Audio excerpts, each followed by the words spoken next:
Olá, meus amigos, muita paz, muita esperança e muita alegria. Com muita alegria no coração, quero trazer para você esclarecer um pouco a dúvida de algumas pessoas que têm me perguntado algumas coisas a respeito é, de doutrina dos apóstolos e tudo mais. Então eu quero esclarecer um pouco a dúvida de cada um, tá bom? Em primeiro lugar, em Atos dos Apóstolos, capítulo 2, acontece o nascimento da igreja, né? Através do derramamento do Espírito Santo, ali na casa em que estava reunido. A Bíblia não fala que eles estavam reunidos numa igreja, mas eles estavam reunidos numa casa, né? Numa casa qualquer, né? Não digo assim casa de uma pessoa ímpia, mas era um local em que alguém havia sido convidado para estar ali, provavelmente tinha aposento naquele lugar, e estavam ali reunidos os apóstolos, os discípulos e os demais irmãos, Maria, mãe de Jesus, e outras mulheres que servia no ministério, servia no serviço ali, e ali o Espírito Santo desceu sobre aquele lugar. Então, o selo do Espírito Santo desceu naquele lugar, né? A presença, a unção do Espírito Santo desce naquele lugar, renovando a vida dos apóstolos, batizando-eles com fogo e com o Espírito Santo e derramando o poder de Deus sobre toda a carne, que foi profetizado na profecia de Joel. Bom, até aí você entende que aconteceu algo incrível, né? Foram línguas repartidas como que de fogo, desceu uma sobre cada um deles, todos começaram a falar em língua, conforme o Espírito Santo lhes concedia que falasse. O nascimento da igreja de Jesus Cristo, né? Que as pessoas dizem assim, mas você é obrigado a dar o dízimo? Não, gente, não. No Novo Testamento, quando nasceu a igreja de Cristo no Pentecoste, quando nasceu a igreja de Jesus, que é o corpo de Cristo, no dia de Pentecostes, não é uma questão de que você tem que dar o dízimo ou é obrigado a dar o dízimo. Presta atenção. O dízimo era só aos levitas da casa do Senhor, os sacerdotes levitas.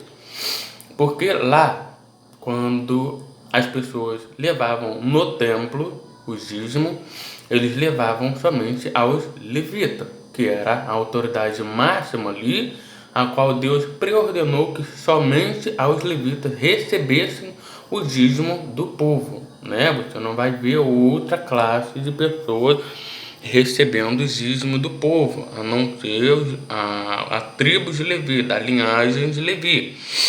E outra coisa também muito importante é que na questão da oferta, Paulo fala algo incrível.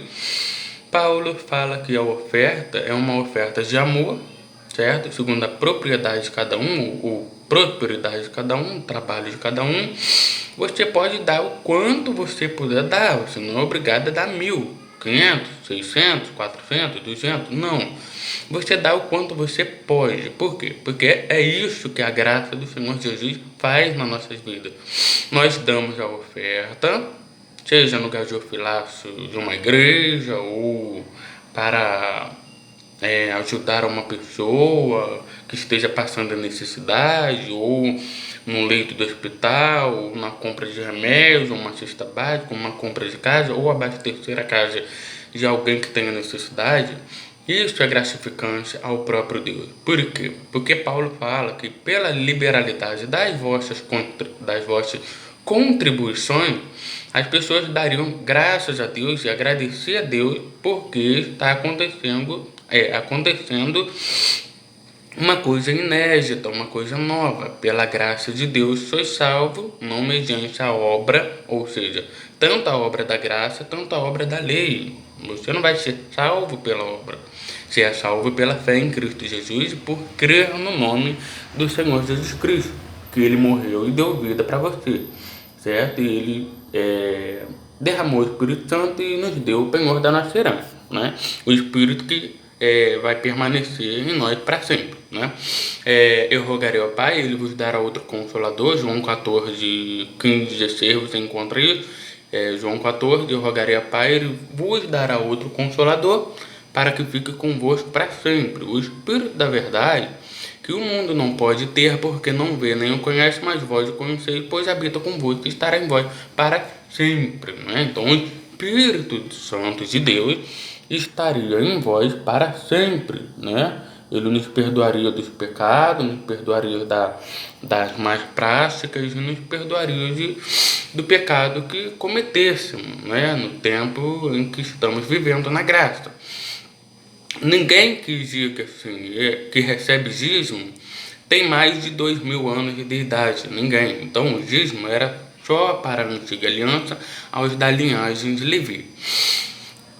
Em questão do dízimo, Paulo fala claramente que se você cumpre um mandamento da lei e despreza todos os outros, você é culpado de tudo. E se você cumpre todo o mandamento, mas tropeça em um só ponto, Tiago fala disso, você é culpado de toda a lei. Percebeu? Você cumpriu toda a lei, mas você tropeça em um só ponto. Ou você deu dízimo, mas você tropeça em todos os pontos. Gabriel, explica isso. Simples e objetivo. Suponhamos que você briga com uma pessoa e você tinha que pegar 2 pomba-rolas, 2 rolinhas.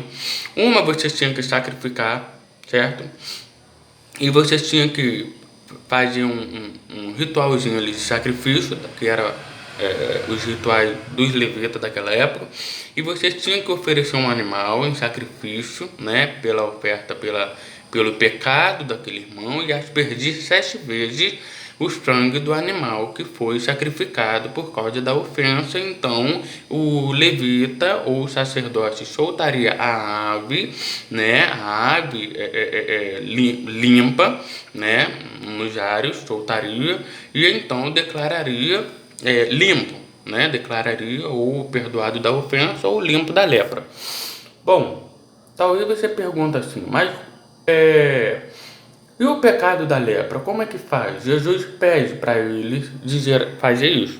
Jesus fala, olha, vai e mostra-se ao sacerdote para servir de testemunho que Moisés determinou na lei. Por que Jesus fez isso? Porque Jesus mesmo ele havia dito numa mensagem anterior, não vim para destruir a lei e os profetas, mas eu vim para cumprir. Eu vim para cumprir, né? Cumprir não é concordar. Concordar é uma coisa, cumprir é outra. Jesus é o cumprimento das profecias. Mas ele não concorda que você mata animal, novilho cevado e oferece a Deus sacrifício em cheiro suave a Deus a um animal. Mas, Gabriel, Jesus foi crucificado na cruz e nós não precisamos dar mais sacrifício de animais. Não precisamos mais fazer isso. Mas o dízimo é válido. Não. O dízimo não é válido para o Novo Testamento, para a nova ordem, a nova aliança. Por quê? Porque Jesus fala assim, ó, ai de vós, escribas de fariseus hipócritas, porque vocês dai ou dizimai o endro, a hortelã e o cominho, mas negligenciais o mais importante da lei, que é a misericórdia, a justiça e a fé. Bom, talvez você pergunte assim, mas o que tem, Gabriel? O que tem? Sim, tem uma coisa. Porque o próprio fariseu, que era judeu, ele não era gentil, tá? Ele era judeu, presta atenção.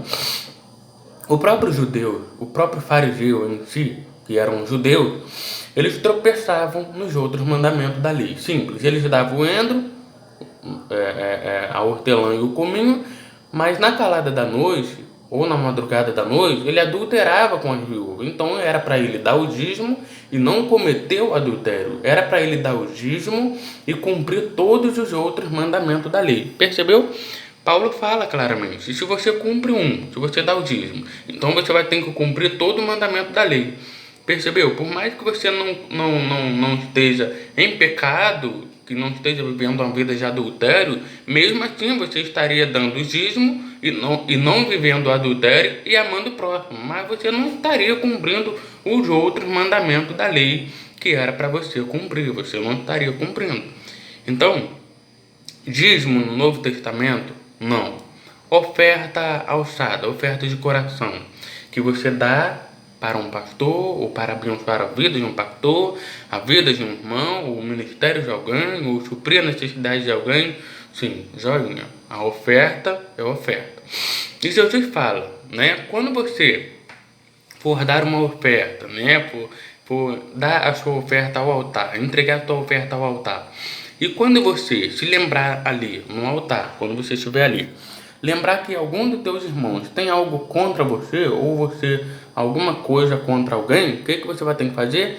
Deixa primeiro a tua oferta ao altar, vai, volta, peça perdão para aquela pessoa que você brigou, discutiu, caiu no rabo de arraia ou tudo mais, e você vai ali, né, deixa a oferta no altar, pede perdão para aquela pessoa lá atrás que você errou, né, ou discutiu, ou brigou, ou caiu no tapa e por aí vai. E você pede perdão para aquela pessoa, depois você oferece a tua oferta ao altar. Jesus não mandou os gentios dar dízimo, né? E Jesus também estava falando, olha, tem certeza que vocês vão conseguir cumprir esse mandamento? Eu estou dando o meu parecer. Se você quiser dar a oferta, você vai ter que pedir perdão, vai ter que ir na pessoa e pedir perdão. Ou seja, Jesus estava revelando o poder da graça ali, gente. Ele estava revelando. Só que a diferença é, você tem que saber para quem que a mensagem foi dita. Jesus disse a mensagem para os gentios ou para os fariseus? Porque afinal de contas, o livro de Mateus, o mesmo livro que fala do dízimo e da oferta ali, que Jesus dá uma bronca no fariseu, é para judaísmo, ali é judaísmo. Jesus estava tratando com os fariseus, não com os gentios, né? Os gentios, ele pedem, Jesus pede, ou Paulo pede, ele disse que a liberalidade das contribuições já basta, você já abençoou a vida de uma pessoa, né? E você dá uma oferta de amor, de gratidão a Deus, para abençoar a vida daquele irmão, é válido, aquela oferta é válido. Você deu de amor, deu porque você foi sensibilizada pelo Espírito Santo a dar aquela oferta para aquela pessoa. Então a pessoa vai ser abençoada com a sua oferta.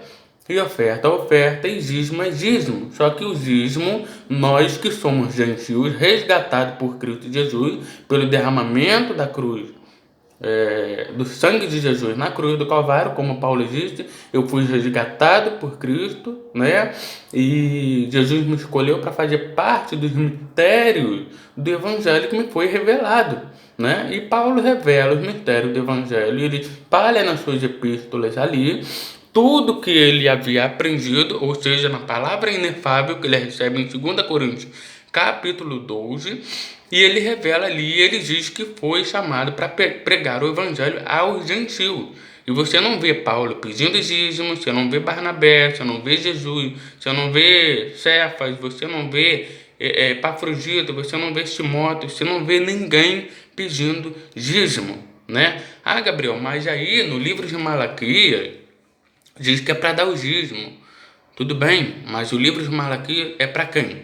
Ah, é para Israel. Então não é para os gentios dar o dízimo, porque ali o livro de Malaquias não é um mandamento, mas é uma profecia que Malaquias está ali exortando e repreendendo os pecados de Israel e a ganância do povo de Israel. E esse mesmo povo de Israel que Malaquias fala, né, eles enganavam as pessoas dizendo que se eles dessem um dízimo, Deus abriria a janela do céu e viria maior bênção e abastância sobre a terra dele. Só que aí, quando Malaquias profetiza ali, ele está profetizando para o povo de Israel, os pastores de Israel, que Jesus fala em João capítulo 10, todos os que vieram antes de mim é ladrão e assaltante, né? Ladrão e assaltante. Então, ali, gente, no livro de Malaquias, Malaquias está repreendendo Israel. Ele não está dando um mandamento e dizendo que é para você fazer. Não, ele está literalmente revelando a intenção do coração deles e o que eles falavam para amedrontar as pessoas. Você tem que dar, porque se você não der, vem o devorador. Você tem que dar, porque se você não der, Deus não abre a janela do céu. Isso aí que eles estavam fazendo estava errado, porque o povo de Israel estava corrompendo a aliança de Levi. No mesmo livro de Malaquias, Deus fala claramente: vocês estão corrompendo a minha aliança com Levi. Não há uma autoridade para vocês tomar o dízimo, né? Então, vocês estão corrompendo a aliança com Levi. Quer saber de uma coisa? Vou destruir a terra, vou destruir vocês, para que vocês saibam que a minha aliança tem que permanecer somente com os levitas da casa do Senhor, ou seja, a linhagem de Levi, a tribo de Levi. Então, fica a dica: é para dar o dízimo ou não? Na minha opinião, não é para dar o dízimo, não é. Você não pode mexer nisso, porque isso é só aos levitas da casa do Senhor. Antiga aliança, Pentateuco, dentro do Pentateuco, tá? Não é fora do Pentateuco, é dentro. Então, Malaquias, ele está repreendendo, né? Ele está repreendendo porque ali na profecia não é um mandamento. Ali na profecia de Malaquias é uma profecia, né? É uma profecia. E aí Malaquias fala o que? Olha, se arrependam, lembra do capítulo 4? Arrependei-vos, voltai o coração dos pais aos filhos, e sabei, vede, olha os estatutos de Israel, olha o estatuto de dentro da aliança de Deus, olha o estatuto que ordenou Moisés quando estava no Monte Sinai, estatutos de juízo. Eu vou enviar o profeta Elias antes que venha o terrível dia do Senhor. Sabe o que Malaquias estava dizendo? Parem de roubar o povo, porque senão vocês vão perecer no lago do inferno. Vocês vão perecer por causa da ganância de vós. Vocês vão perecer porque estão roubando o povo de Israel. Entende? As pessoas entendem errado, elas são amedrontadas e têm medo e têm, sabe? Parece que as pessoas não entendem. Gente, a gente tem que saber entender para quem o texto foi dito, para qual nação o texto foi dito e para quem o texto foi dito e para que motivo o texto foi dito. Ali em Malaquias não é um mandamento, em Malaquias é uma repreensão aos pastores, aos sacerdotes que se diziam ser mestres da lei, mas não era, os ladrões que recebiam o dízimo. Só que aí não tinha levita ali, né? E quem era para receber o dízimo, a casa do tesouro, era só os levitas da casa do Senhor. E como não havia levita naquela época dos fariseus ali, dos hipócritas, do povo de Israel ali que estava se corrompendo, Malaquias traz a profecia dizendo que eles fariam isso. O que eles estavam fazendo?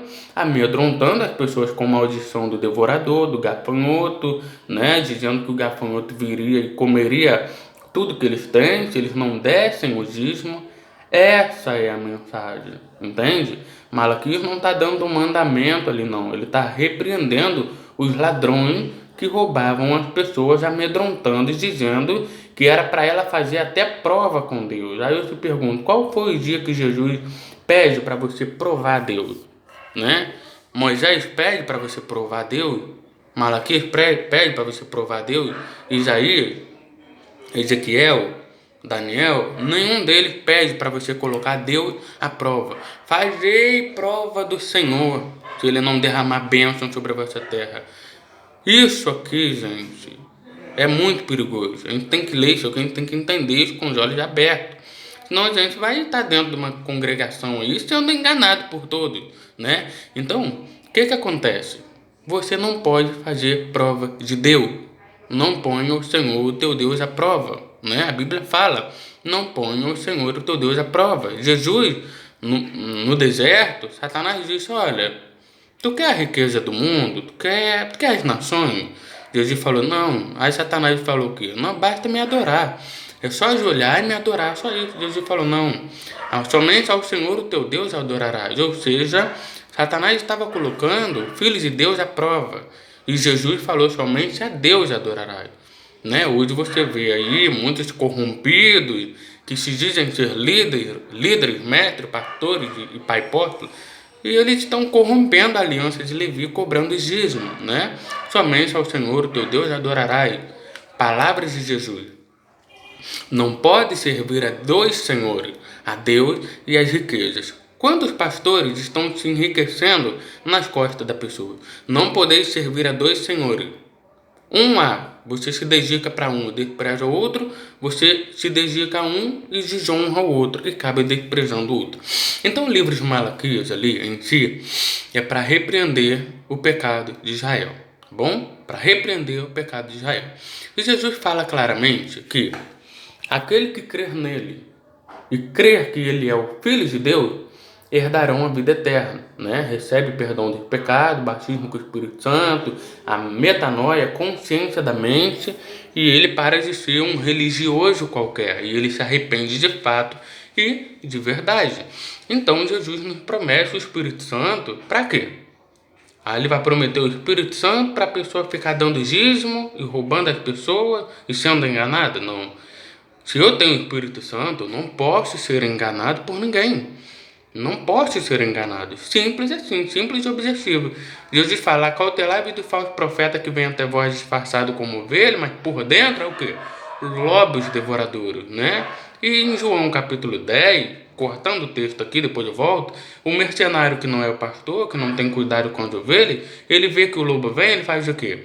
Ele foge, ele sai fora, né? O lobo cruel entra, arrebata as ovelhas e dispersa. Entende? Pelos seus frutos os conhecereis. Pode colher um fruto, uvas das ervas daninhas e figo das ervas daninhas e uva dos espinheiros? Não. Então, pelos seus frutos os conhecereis. Então, pelos seus frutos os conhecereis. Nem todos que me dizem, Senhor, Senhor, entrará no reino dos céus, mas aquele que faz a vontade do meu Pai, esse onde herdar a vida eterna. Por quê? Porque fazer a vontade de Deus também é você saber manejar bem a palavra de Deus. E quando você maneja bem a palavra de Deus, você não é facilmente enganado, tá? Pare para pensar nisso. Paulo fala o quê? Alguns de vós, nos últimos tempos, não suportarão a sã doutrina. O Espírito expressa que alguns não suportarão a sã doutrina. Tendo coceira nos ouvidos, desviarão-se a verdade, desviarão o ouvido da verdade, se entregando-se a fábulas engenhosas, entende? Dando ouvido a espírito enganadores, né? Falsos profetas, falsos pastores que apacentam a si mesmos. Pedro fala, né? Tiago também fala dos pastores que apacentam a si mesmos. Então, esses que apacentam a si mesmos, eles vivem do lucro do dízimo, eles querem lucrar nas costas das pessoas. E isso é errado, isso é uma vergonha. Jesus fala que isso é uma vergonha, né? Então, qual mandamento da lei você quer cumprir? Se você cobra o dízimo, você vai ter que cumprir todos os outros mandamentos da lei. E detalhe, se você for curado da lepra, você vai ter que ir em Jerusalém, certo? Você vai ter que dar um testemunho oferecendo a tua oferta pela cura da lepra, certo? E outra, você vai ter que encontrar o levita ou o sacerdote da linhagem de Levi, sacerdote da linhagem de Moisés. Porque Jesus fala que o testemunho é que determinou Moisés para que eles fizessem, para que aquele homem que fosse curado da lepra, ele fizesse e desse o testemunho que ordenou Moisés. Eu fui curado da lepra, estou aqui, vim dar o testemunho da lei de Moisés. Pronto. Jesus cumpre isso concordando, mas não mandando os gentios fazer. Porque ali é judaísmo. O Evangelho de Mateus, ele estava tratando com os judeus. Entendeu agora como é que é? Ele estava tratando com os judeus e não com os gentios. Então, você deve dar o dízimo? Bom, se você acha que você vai dar o dízimo, então se você for curado da lepra, você vai ter que encontrar o tesouro, porque você vai ter que trazer o dízimo à casa do tesouro lá, para você cumprir o mandamento do dízimo. E se você for curado da lepra, você vai ter que encontrar o sacerdote e possivelmente, pasme, você vai ter que encontrar o templo que está em Jerusalém. Ou seja, há 2000 anos atrás foi destruído. O templo que era oferecido sacrifícios, era oferecido oferta pela cura da lepra. Sabe o que aconteceu com esse templo? Há 2000 anos atrás, esse templo foi destruído. E quem habita lá? Quem habita lá é o islamismo, né? os muçulmanos, são os islâmicos que habitam naquele lugar. Possivelmente, se você for oferecer 2 rolinhas lá pela cura, ou oferecer um denário pela cura da lepra, possivelmente eles vão pegar você e vão fazer você um sacrifício, né? Porque eles são muito radicais e eles sabem e eles conhecem literalmente a Bíblia. Então, é para dar o dízimo ou não? Se você quiser dar o dízimo, você vai ter que cumprir todos os outros mandamentos da lei. E se você cumprir o mandamento do dízimo, você será culpado de todos os mandamentos da lei. Todos os outros. E se você cumprir todos os mandamentos da lei e deixar um ponto sequer, Jesus fala o quê? Aquele que observar os mandamentos da lei e menosprezar um ponto sequer da lei e ensinar será chamado mínimo no reino dos céus. Mas aquele que observar e ensinar será grande no reino dos céus. Sabe o que Jesus estava dizendo? Também não adianta dar o dízimo e adulterar. Também não adianta dar o dízimo e não cumprir todas as outras cerimônias da lei. Você dá o dízimo aqui, mas você é culpado de tudo. Você cumpre a promessa do amor ao próximo lá, mas aí você adultera aqui. Então não adianta de nada. Aí Deus pede o quê? Jesus nos dá uma oportunidade de como vencer todas as coisas, crendo no Evangelho da Graça. O véu foi rasgado, nós temos acesso direto a Deus Pai, não precisamos de sacerdócio. E aí Jesus fala o quê? Que você tem que praticar os 2 maiores mandamentos. Amar a Deus sobre todas as coisas, de toda a tua alma, de todo o teu entendimento, de toda a tua força, e ao próximo como a si mesmo. Os 2 mandamentos, que depende toda a lei e os profetas. Esses 2 mandamentos, Jesus pede para a gente preservá-lo. Jesus não pede para você preservar o mandamento do dízimo, porque o dízimo era só para os sacerdotes da linhagem de Levi, ou, melhor dizendo, era só para os levitas, só a linhagem de Levi.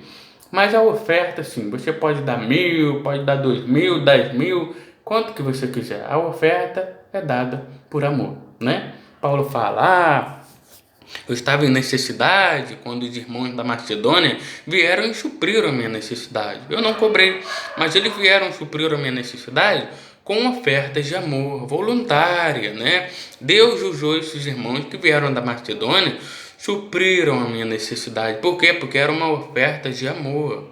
Paulo não cobrou dízimo. Timóteo não cobrou dízimo, Jesus não cobrou, os apóstolos não cobrou. Mas Gabriel, e aí? Como é que funciona com os primeiros convertidos? Vendiam as suas próprias propriedades, distribuíam aos pés dos apóstolos, e os apóstolos, por sua vez, suprindo as suas necessidades também pela oferta, pela liberalidade de todos. 2 Coríntios, capítulo 9, versículo 6, Paulo fala sobre isso. Aconteceu em Atos dos Apóstolos, capítulo 4. E aí, ali está escrito que todos vendiam suas casas, depositavam aos pés dos apóstolos, e os apóstolos cumpriam uma das coisas mais lindas. Eles distribuíam entre os pobres, segundo a sua necessidade. Ele não enchia o bolso do pastor de dinheiro, né? Ele não ia no templo dar oferta para o sacerdote ou para o fariseu que estava ali fazendo coisa errada com as viúvas e enchendo o papo. Não. Eles ajudavam os necessitados, e todos que tinham tudo em comum caía na graça, caía na alegria, porque via que era chegado o reino de Deus, né? E a graça de Deus estava sendo manifesta, não pelos dízimos, mas pela intenção do coração e pela liberalidade da contribuição de todas as pessoas. Então, é errado dar o dízimo? Sim. Na nova aliança, sim, é errado dar o dízimo. É errado dar a oferta? Não. A oferta de amor, de coração, você dá quanto você pode e o quanto você puder. Você ganha 1.500. Você pode dar 150 de oferta? Pode. Desde que a sua intenção não esteja dando dízimo, tentando pegar algo da lei e colocar dentro da graça, porque não vai funcionar. Você vai ser escravizado pela lei. você vai cumprir um mandamento e os outros você não vai cumprir, e você vai estar dando tombada naquilo que Jesus diz. As vós, escriba, fariseus, hipócrita, porque dais o dízimo do endro, da hortelã e do cominho, mas todos os outros mandamentos da lei, inclusive misericórdia, fé e o amor, vocês negligenciam. Então, a oferta, sim. Então, se você dá uma oferta de amor para alguém, sim, essa oferta é digna de toda aceitação, e Deus vai abençoar tanto a sua vida e tanto a vida daquela pessoa a qual você está ofertando ou dando uma oferta de amor. Amor, não é caridade, amor. Que Deus abençoe a sua vida, em nome de Jesus.